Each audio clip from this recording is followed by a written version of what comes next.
नमस्कार. श्री स्वामी समर्थ सर्वांना. आजच्या व्हिडिओमध्ये तुम्हा सगळ्यांचं खूप खूप स्वागत आहे. स्वामी तुम्हा सगळ्यांना कायम सुखी ठेवो ही स्वामीचरणी प्रार्थना करते आणि आजच्या व्हिडिओला सुरुवात करते. तर आजचा व्हिडिओ असा आहे की आता उद्या आहे रविवार, तर उद्या आहे रथसप्तमी. रथसप्तमी हा जो दिवस आहे तर माघ शुद्ध सप्तमी म्हणून साजरा केला जातो. तर या सप्तमीला अचला सप्तमी असेही म्हटले जाते. त्याचप्रमाणे आपले आरोग्य सप्तमी, अर्क सप्तमी, माघी सप्तमी, तर अशा वेगवेगळ्या नावाने ही जी रथसप्तमी आहे तर ती ओळखली जाते. तर आता सूर्याची उपासना करून जल अर्पण केल्यामुळे सूर्यदेव आपल्यावरती प्रसन्न होऊन आपल्याला दीर्घायुष्य, आरोग्य म्हणजेच की चांगले आरोग्य, संतती प्राप्त होत असते, म्हणून सूर्यदेवाची उपासनाही केली जाते. तर आता पुराणामध्ये सांगितले जाते की सूर्यदेव सोन्याच्या रथातून प्रवास करतो. त्याला 7 घोडे असतात. त्याचे सारथ्य अर्जुनाकडे असते. रथसप्तमीपासून सूर्यदेवाच्या उत्तरायणाला सुरुवात होते. तर आता सूर्यनारायणाची उपासना करण्यासाठी रथसप्तमी साजरी केली जाते. तर आता सूर्यदेवाच्या रथाला 7 घोडे जोडलेले असल्यामुळे या सणाचे नाव मग रथसप्तमी असे पडले आहे. तर याबद्दल बऱ्याच जणांना माहिती नसते की रथसप्तमी हे जे नाव आहे तर हे कशामुळे पडले आहे, असा प्रश्न बऱ्याच जणांना पडत असतो. तर रथसप्तमीच्या दिवशी आपण बऱ्याच सेवा म्हणजेच की काही उपाय वगैरे करत असतो. आता रथसप्तमी हा जो दिवस आहे तर सूर्यदेवाची पूजा करण्याला रविवारचा दिवस आपण पौष महिन्यातले रविवार जे आहेत तर त्याची पूजा म्हणा, उपासना म्हणा आपण करत असतो. पण असा योगायोग जुळून आला आहे की रविवारच्याच दिवशी रथसप्तमी आली आहे आणि सूर्यदेवाची पूजा करण्याला आणि पौष महिन्यातला जो म्हणजे शेवटचा जो रविवार आहे तर या दिवशी साजरा केला जातो.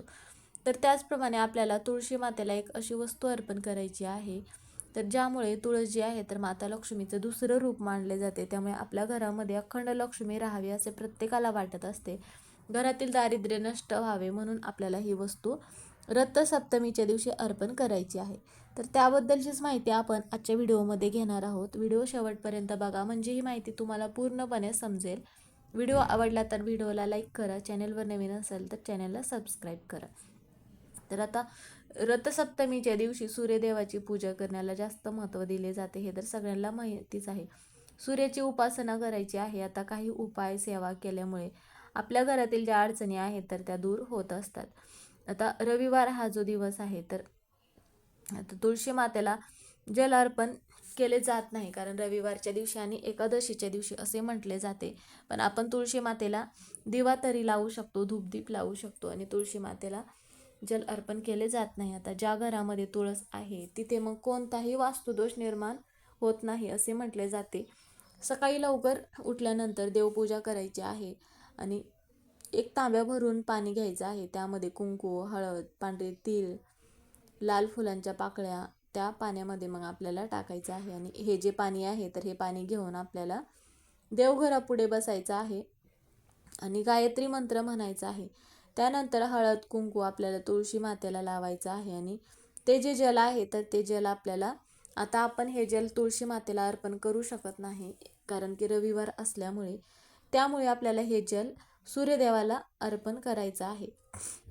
अर्धा तांब्या जो आहे तर तो आपण आता इतर वेळी आपण काय केलं असतं की तुळशी मातेला हे जल अर्पण केलं असतं, पण रविवारमुळं आपण अर्धा तांब्या पण अर्पण करू शकत नाही. त्यामुळे संपूर्ण तांब्या आपल्याला सूर्यदेवालाच आपल्याला अर्पण करायचं आहे आणि प्रार्थना करायचं आहे. आणि त्याचबरोबर तुळशी मातेला फक्त धूपदीप लावायचं आहे आणि तीळ म्हणा, पांढरे तीळ म्हणा, हळदी कुंकू हे तुळशी मातेला आपल्याला अर्पण करायचं आहे.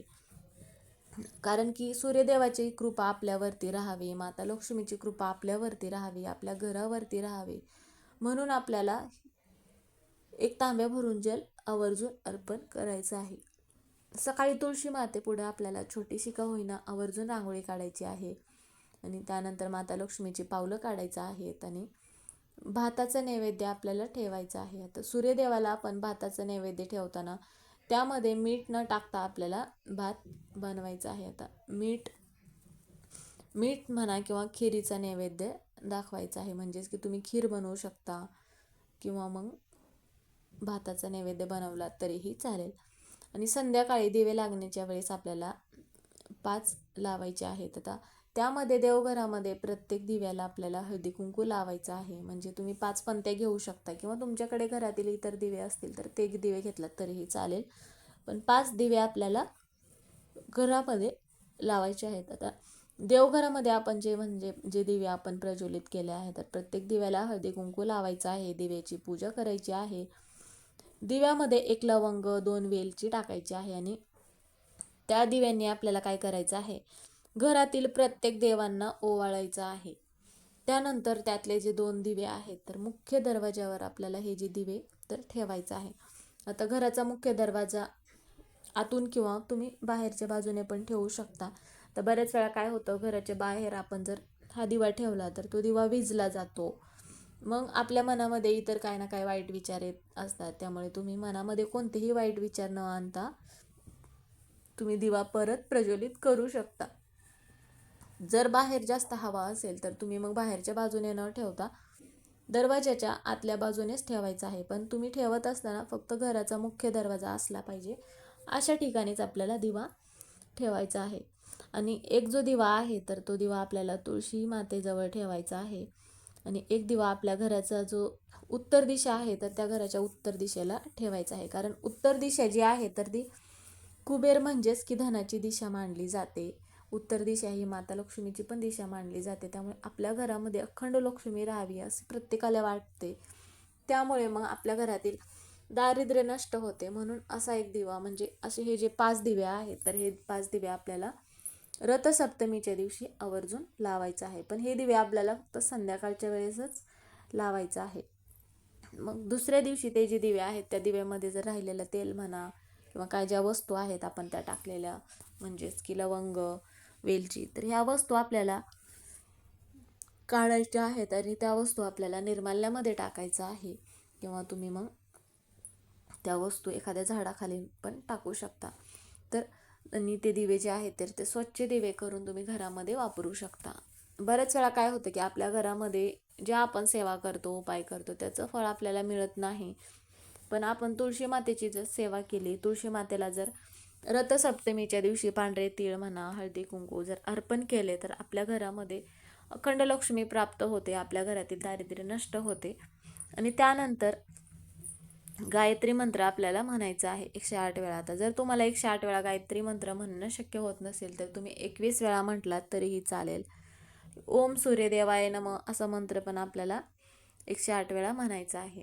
तर मग तुम्हाला समजलंच असेल की तुळशी मातेला कोणती वस्तू अर्पण करायची आहे आपल्या घरातील दारिद्र्य नष्ट होण्यासाठी, आपल्या घरामध्ये लक्ष्मी टिकून राहण्यासाठी. तर तुमच्या घरामध्ये पण ह्या समस्या असतील तर तुम्ही पण आवर्जून रथसप्तमीच्या दिवशी तुळशी मातेला ही एक वस्तू अर्पण करायची आहे.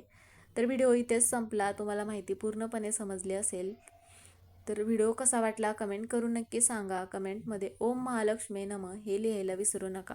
व्हिडिओ पूर्ण बघितल्याबद्दल धन्यवाद.